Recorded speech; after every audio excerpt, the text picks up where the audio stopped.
జై Shriram. Hi, welcome to my channel. నేను మీరేనుకండి. ఎలా ఉన్నారు? బాగున్నారా? నేను బాగున్నానండి. శ్రీరామనవమికి ఈరోజు మనం ఏమేం చేయాలి, ఎటువంటి కథ వినాలి అన్నది తెలుసుకుందాం. ఈ నెల 17 అనగా ఏప్రిల్ 17, 2024 అత్యంత పవిత్రమైన శ్రీరామనవమి సంవత్సరం. తొలి పండుగ అయిన ఉగాది నుండి శ్రీరామనవమి వరకు వసంత నవరాత్రులు జరుపుకోవటం ఆనవాదిగా వస్తున్న ఆచారం. ఈ సంవత్సరం 22 అయోధ్య రాముడు మందిరం బాలరాముణ్ణి ప్రతిష్ఠించారు జరిగింది. ఇదే మన భారతీయులు గర్వంగా చెప్పుకునే సందర్భం కాగా, ఈ తొలిసారి అనగా ఈ నెల 17వ తారీఖున రాబోతున్న శ్రీరామనవమి అనేది అయోధ్య ప్రాణప్రతిష్ఠ జరిగిన తర్వాత వస్తున్న మొదటి శ్రీరామనవమి. రాబోతున్న శ్రీరామనవమి అనే అయోధ్య ప్రాణప్రతిష్ఠ జరిగిన తర్వాత వస్తున్న మొదటి శ్రీరామనవమి పవిత్ర వసంత నవరాత్రుల్లో లేదా శ్రీరామనవమిలోపు అయోధ్య నుండి వచ్చిన అక్షంతలను ఇంట్లో అక్కడ పెడితే శ్రీరాముని దివ్య ఆశీస్సులు అంది మీకు తిరుగులేని రాజయోగం కలుగుతుంది. ఇలా చేస్తే మీకు ఉన్న కష్టాలు, దరిద్రం మొత్తం పోయి సుఖ సంతోషాలు కలుగుతాయి. దివ్య ఆశీస్సులతో పాటు రాజయోగం కలుగుతుంది. ఇలా చేస్తే మీకు ఉన్న కష్టాలు, దరిద్రం మొత్తం పోయి సకల ఐశ్వర్యాలు కలుగుతాయి. ఇంట్లోకి ధనం వస్తూనే ఉంటుంది. మరి శ్రీరామనవమి రోజు లేదా శ్రీరామ నవమిలోపు ఎవరైతే అయోధ్య నుంచి వచ్చిన అక్షంతలను ఇంట్లో ఎక్కడ పెట్టాలి, ఎక్కడ పెడితే మనకు అన్ని శుభాలు కలుగుతాయి, ఈ వీడియోలో తెలుసుకుందాం. అయోధ్య నుండి వచ్చిన అక్షంతలు లేనివారు ఏం చేయాలో కూడా ఈ వీడియోలో తెలుసుకుందాం. విన్న వెంటనే సకల శుభాలు కలిగి ఈ పవిత్ర కథను విందాం. విన్న వెంటనే మన ఒంట్లో పాపాలన్నీ కూడా పటాపంచలయ్యి కథను తెలుసుకుందాము. శ్రీకారణ్యం అన్ని రకాల పోరాడే జంతువులు మహారణ్యంగంలో ఉన్నాయి. లేడులు, దుప్పులు మొదలైన సాధు జంతువులు తండోపతండాలుగా ఉన్నాయి. అనేక మహావృక్షాలు కూలిపోయి ఉన్నాయి. అక్కడ ఎన్నో చెరువులు ఉన్నాయి. కానీ సఖ్యం కాకుండా ఉన్నాయి. రాముడు సీతతో పాటు లక్ష్మణుడితోనూ ఆ అరణ్యంనకు ప్రవేశించిన వెంటనే అక్కడ ఒక రాక్షసుడు కనబడ్డాడు. వాడు గొప్ప పర్వత శిఖరంలా ఉన్నాడు. వారి మాటలు ఉరిమినట్లు ఉన్నాయి. వాడు ఇంతవరకు నరులను ఎంతోమందిని భక్షించి ఉన్నాడు. మిడిగుడ్లతో వాడి ముఖం చాలా భయంకరంగా ఉంది. పొడుగ్గా, వికృతంగా ఉంది. వంకర టింకరులుగా సాగినంత కడుపుతో చాలా బీభత్సంగా ఉన్నాడు వాడు. ఆ రూపానికి సాయం వాడు పులితోలు చుట్టుకొని ఉన్నాడు. అది అప్పుడే తీసింది. ఇంకా రక్తము, కొవ్వు కారుతూనే ఉన్నాయి. వాడు అవకాశంగా కూర్చొని తినడానికి 3 సింహాలు, 4 పులులు, 2 తోడేళ్లను, 10 జింకలను, పెద్ద దంతాలను, ఏనుగులు తల ఒకటి గుచ్చి భుజాన పెట్టుకొని సీతారాముల లక్ష్మణుణ్ణి చూసేటప్పటికి వాడు ఆగిపోయాడు. వెంటనే ఆకాశం చిల్లులు పడేలాగా అరుస్తూ భూమి వణికిపోయింది. అడుగులు వేసుకుంటూ వచ్చి భీమని సీతను పట్టుకొని సంకన పెట్టుకొని పిరంగులు, ఖడ్గాలు ధరించి వచ్చారు. మీరు ఎవరురా? ఇది నా నివాసం. ఆయువు మూడి మీరు ఇక్కడికి వచ్చారు. ముని వేషాలు వేసుకొచ్చారు కానీ నేను సహించను. నా పేరు వీరాంధ్రుడు. నేను మనుషులను చంపి భక్షిస్తూ ఈ వనంలో స్వేచ్ఛగా ఉంటున్నాను. ఈ పిల్ల చాలా చక్కగా ఉంది కనుక నాకు పెళ్ళామై ఉంటుంది. మీ రక్తం మాత్రం నేను తాగేస్తాను అంటూ పరవళ్ళు త్రొక్కుతూ వాడిని చూసి, వాడి మాటలు విని వాడి చేతిలో చిక్కిన సీత గాలివానలో అరటి చెట్టులా వణికిపోతుంది. ఆ దృశ్యం చూడగానే రాముడికి నోరేంటిపోయింది. కానీ ఎలాగో అతి కష్టం మీద మాట తెచ్చుకొని లక్ష్మణులతో ఎలా అన్నాడు. తమ్ముడా, జనక మహారాజ కూతురు నా భార్య అయిన సీతకు ఎలాంటి గతి పట్టిందో చూడు. వరం కోరినప్పుడు కైక ఏమి భావించిందో అది ఇప్పుడే మనకు సంభవించింది. కైక తన కొడుక్కి రాజ్యం కావాలని ఊరుకుందా? నేను వనవాసం చేయడంలో ఆమె ఉద్దేశం ఏమిటో గ్రహించావా? అరణ్యాలలో సీతకి ఎలాంటి ఆపత్తు రాక తప్పదని, దానిమీద నేను సర్వనాశనం అవుతానని, అలా అయితే తన కొడుకు రాజ్యం నిష్కలంగా అవుతుందని ఆమె ఊహ. నిజంగా ఇప్పుడు కైక ఊహ నెరవేరింది. నాన్నగారిని విడిచి ఉండినందుకు నాకు రాజ్యం లేకుండా పోయినందుకు దుఃఖం లేదు. కానీ సీతకు మరొకడు తాకడం నాకు ఎంతో దుఃఖంగా ఉంది అంటూ కళ్ళలో నీళ్లు పెట్టుకున్నాడు లక్ష్మణుడు. ఎంతో కోపంతో కాలసర్పంలాగా రాసుకుంటూ ఇలా అన్నాడు. అన్నా, నువ్వు సకల జగత్తుకు నాథుడవు. దేవేంద్రుడితో సమానం. నీ సేవకులు నేను ఉండగా నీవు ఎందుకు అలా దుఃఖిస్తావు? నేనొక బాణంతో క్రూర రాక్షసుడు అయిన ఆ విరాధుడిని కూలగొడతాను.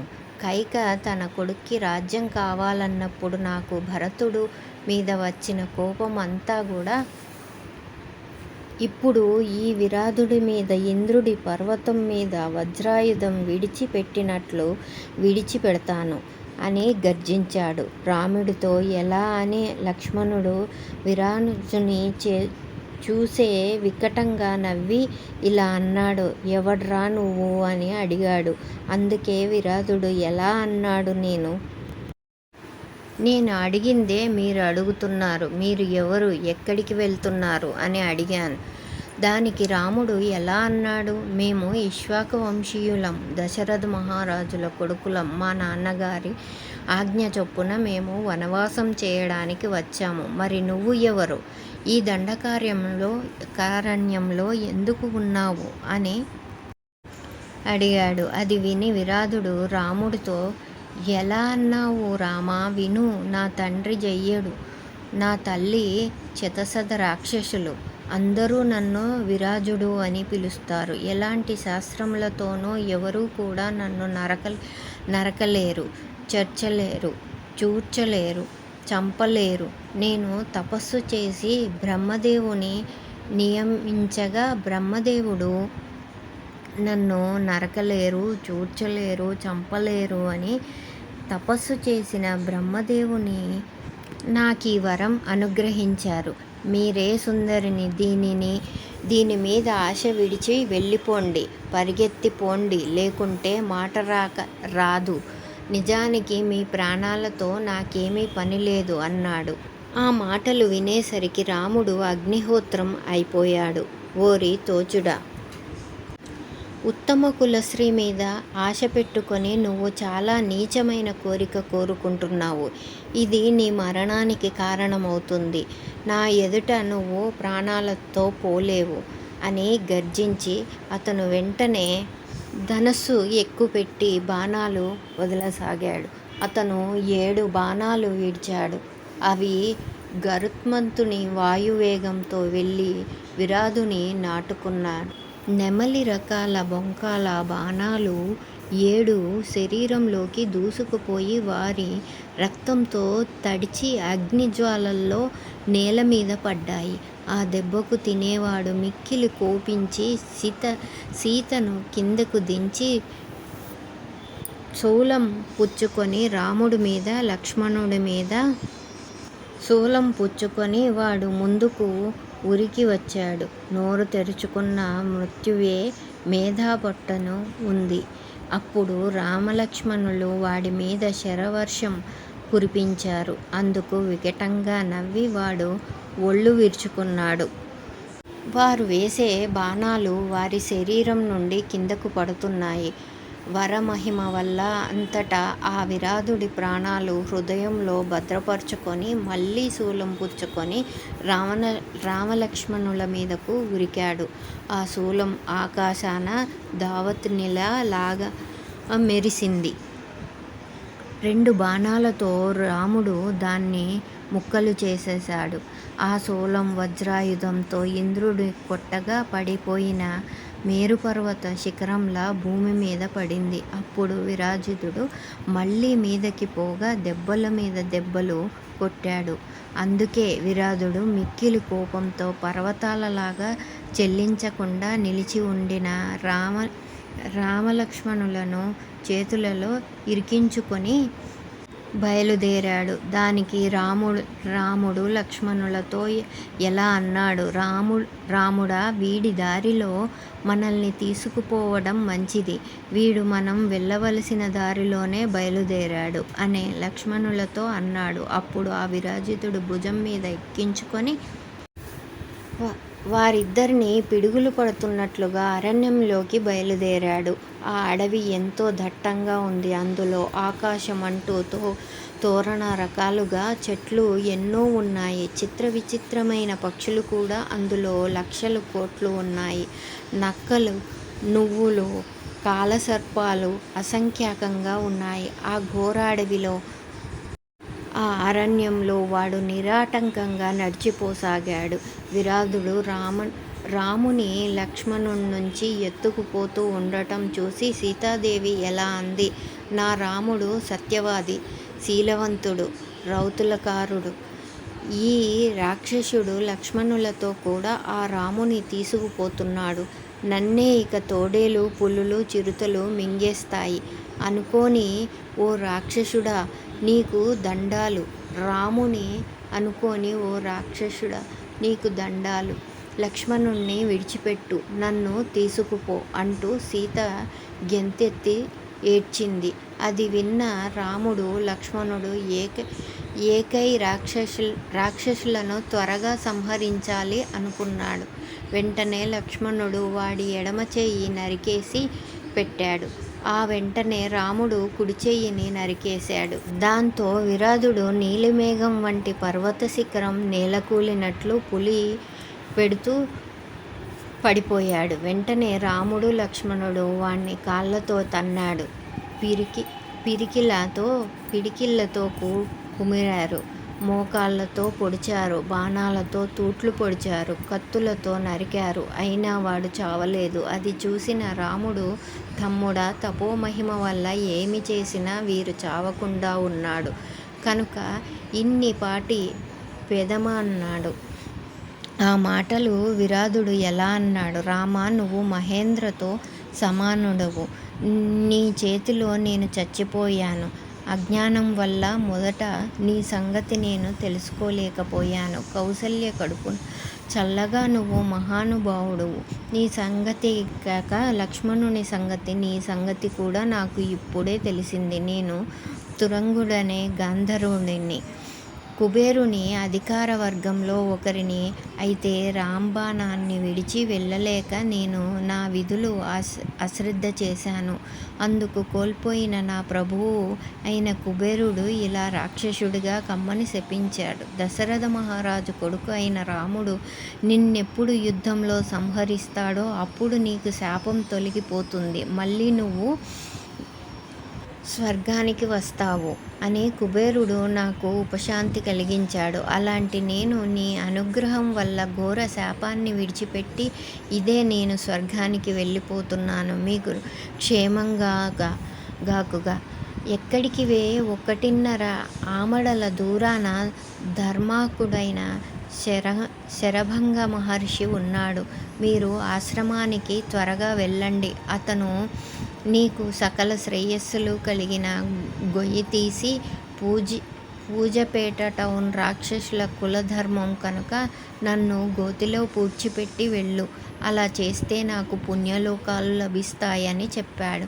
అది విని రాముడు ఏనుగును పూర్తి పెట్టాలని ఎంత గొయ్యి కావాలో అంత గొయ్యి తవ్వు అని లక్ష్మణునితో చెప్పి విరాధుడు కదలకుండా ఉన్న కంఠం తొక్కిపెట్టి ఉంచాడు. అప్పుడు గుణపం పుచ్చుకుని లక్ష్మణుడు విరాధుని పక్కనే పెద్ద గొయ్యి తవ్వాడు. వెంటనే అన్నదమ్ములు ఇద్దరు గోతిలోకి తోసివేసి పాదాలతో పోటీ చేశారు. గోతిలో పడదోచినప్పుడు విరాధుడు అడవంతా దద్దరిల్లిపోయేటట్లు పెద్ద కేకలు పెట్టి చివరకు స్వర్గానికి వెళ్ళారు. చిరునవ్వు వెళ్ళిపోయాడు. ఇక రాముడు, లక్ష్మణుడు, సీత ఎంతో సంతోషించారు. మళ్ళీ రామలక్ష్మణుడు ధనుర్బాణాలను ధరించి అడవిలోకి ముందుకు సాగారు. కాబట్టి ఈ పవిత్ర కథను విన్నా, చెప్పినా, చదివినా జన్మజన్మల పాపాలు పోతాయి, అష్టైశ్వర్యములు, భోగభాగ్యాలు కలుగుతాయి. వసంత ఋతువులో చైత్రశుద్ధ పాడ్యమి నుండి చైత్రశుద్ధ నవంబరుకు గల 9 రోజులను వసంత నవరాత్రులు అంటారు. వసంత శోభకు మానవులు, పశుపక్షాదులు మాత్రమే కాదు, భగవంతుడు కూడా పరవశిస్తాడట. అందుకే సాక్షాత్తు ఆ శ్రీ మహావిష్ణువే వసంత ఋతువులో పరిపూర్ణంగా మానవుడిలా ఉంటాడట. ఈ భూమి మీద అవతరించాడు. అందుకే అంటే శ్రీరాముడి అవతారం. ఆ రోజునే మనం శ్రీరామనవమిగా జరుపుకుంటాం. అప్పటి వరకు రాక్షసుల యుద్ధాలతో విసిగి పోరాడిన సర్వలోకాలు శ్రీరామ జననంతో మంచి రోజులు వచ్చాయని సంతోషించి చెందారట. అలా శ్రీరాముడు పుట్టుకతోనే సకల జీవకోటి ఆనందం కలిగించాడు. అలా శ్రీరాముని జననంతో కొత్త సంతోషాలను అందించే నవరాత్రులుగా జరుపుకోవాలని ఆచారంగా మారింది. అలానే అయోధ్యలో శ్రీరాముని విగ్రహ ప్రాణప్రతిష్ఠ జరిగినది. 22న అంగరంగ వైభవంగా జరిగింది. యావత్ భారతదేశం ఈ ప్రాణ ప్రతిష్ఠకు వీక్షించారు. ఈ ప్రాణ ప్రతిష్ఠకు ముందు అందరికీ రామమందిరం చిత్రపటం, అయోధ్య అక్షంతలు భారతదేశం మొత్తం ఇచ్చారు. ప్రతి ఇంటికి అందించారు. హిందువులు వాటి వల్ల వృద్ధి చేసుకొని కార్యాలను వాడుతున్నారు, స్వకార్యాలను వాడుతున్నారు. అలాగే ఈ శ్రీరామనవమి అనేది ప్రాణప్రతిష్ఠ జరిగిన తర్వాత వస్తున్న మొదటి శ్రీరామనవమి కాబట్టి మనకు అయోధ్య నుండి వచ్చిన అక్షంతలతో ఎవరైతే ఇలా కనుక ఈరోజు శ్రీరాముని లోపు నవమిలోపు ఈరోజు చేస్తారో సకల శుభాలు కలుగుతాయి. మనం అయోధ్య నుండి వచ్చిన అక్షంతలు వృద్ధి చేసుకొని దాచుకున్నాం. వాటిల్లో 2 గింజలు తీసుకొని మళ్ళీ కొంచెం అక్షంతలు కలుపుకొని అందులో వాటిని కలిపి శ్రీరామ చిత్రపటం ముందు ఉంచాలి. శ్రీరాముని చిత్రపటం ముందు దీపారాధన చేయాలి. ధూపదీప నైవేద్యాలు సమర్పించాలి. తద్వారా శ్రీరామం జయ జయ రామ, జయ జయ రామ, జయ జయ రామ అనే విజయ మంత్రాన్ని 108 లేదా 11 సార్లు జపించాలి. ఇలా జపించిన తర్వాత ఆ అక్షంతలు మన ఇంట్లో ఉన్న అందరూ తలలపై వేసుకోవాలి. చిన్నపిల్లలైతే పెద్దల చేత వేయించుకోవాలి. కొన్ని అక్షంతలు మనం ధనం దాచుకునే ప్రదేశంలో ఉంచుకోవాలి లేదా వ్యాపార స్థలాల్లో గల్లాపెట్టెలలో పెట్టుకోవాలి. కొన్ని అక్షంతలు మన ఇంటి పెట్టెలో పెట్టుకోవాలి. కొన్ని అక్షంతలు మన పర్సులో కూడా పెట్టుకోవాలి. ఇలా కనుక ఈ శ్రీరామనవమి రోజున లేదా శ్రీరామనవమి లోపు మీరు చేస్తే మీ ఇంట్లో ధనం ఆకర్షించబడుతుంది. శ్రీరాముని దివ్య ఆశీస్సులు మీకు అంది మీ కష్టాలన్నీ తొలగిపోతాయి. మీ దగ్గర అయోధ్య అక్షంతలు లేకపోతే వేరొకరి దగ్గర తీసుకోండి. లేదా కొన్ని అక్షంతలు ఇంట్లో చేసుకొని వాటిని చేతిలో పట్టుకొని విజయమంత్రం అనగా శ్రీరామ జయ రామ జయ జయ రామ అనే మంత్రాన్ని 11 సార్లు జపిస్తే అవి శ్రీరాముని అయోధ్య అక్షంతలుగా పవిత్రంగా మారతాయి. వాటితో ఇలా చేస్తే ఇంట్లో అన్ని శుభాలే కలుగుతాయి.